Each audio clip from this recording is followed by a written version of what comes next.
Our next speaker is a prolific blogger, member of the SNP, but certainly not just a nodding dog, someone who speaks up when it's necessary to speak up. Put your hands together for Peter Bell.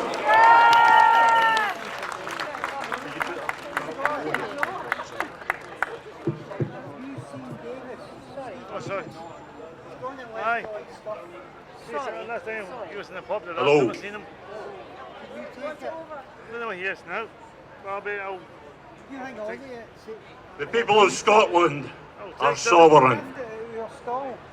There's no qualifier appended to that. There's no ifs or buts, no conditions or caveats, no question, no argument, no equivocation, no ambiguity.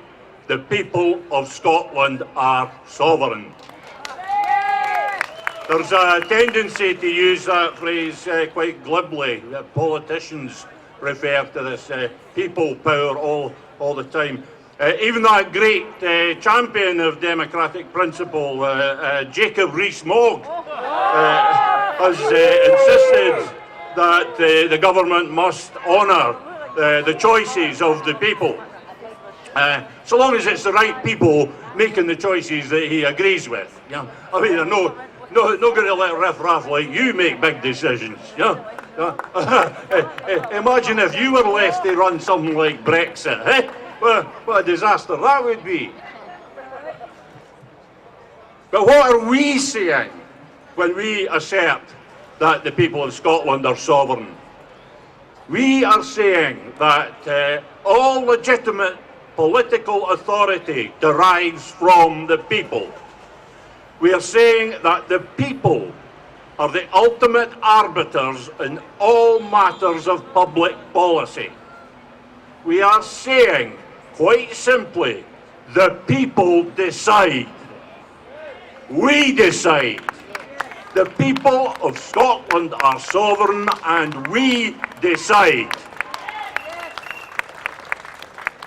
312 years ago, the ruling elites of both Scotland and England conspired together to impose on Scotland a political union which denies the sovereignty of Scotland's people.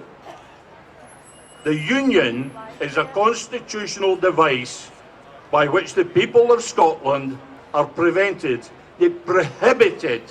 from fully and effectively exercising the sovereignty that is ours by absolute right.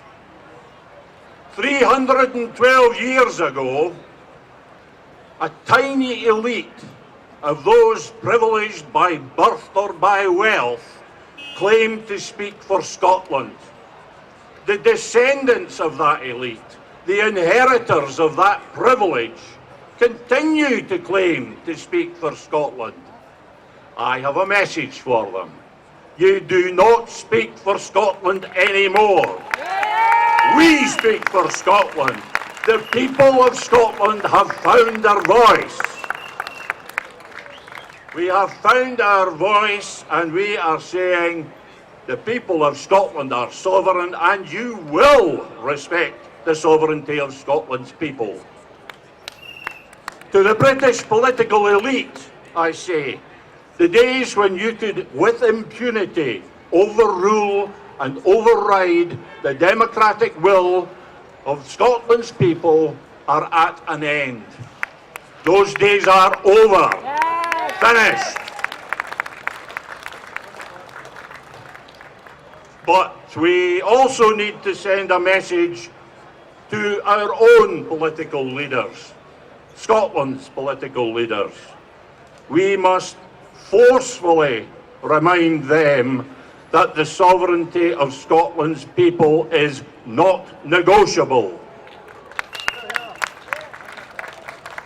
We are asserting our sovereignty and we will not have it traded away for worthless British promises. Yes!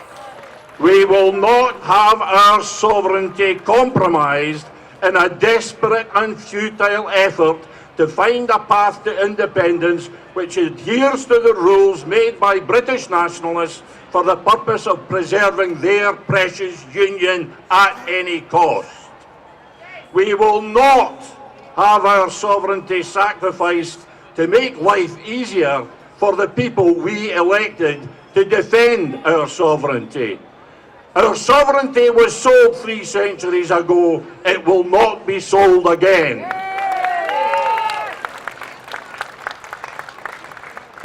We must not grow complacent because we have an SNP administration in Edinburgh and a pro-independence majority in the Scottish Parliament.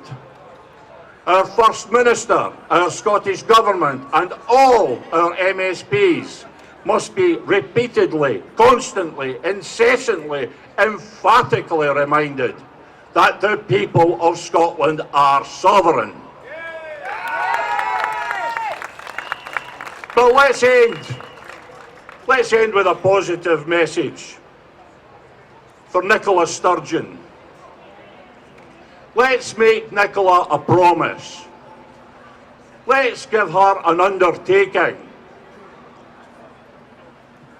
If she has the bottle to confront the British state, if she is bold enough to break their rules, if she is hell-bent on getting the union dissolved, then we will back her 100%. To the hilt.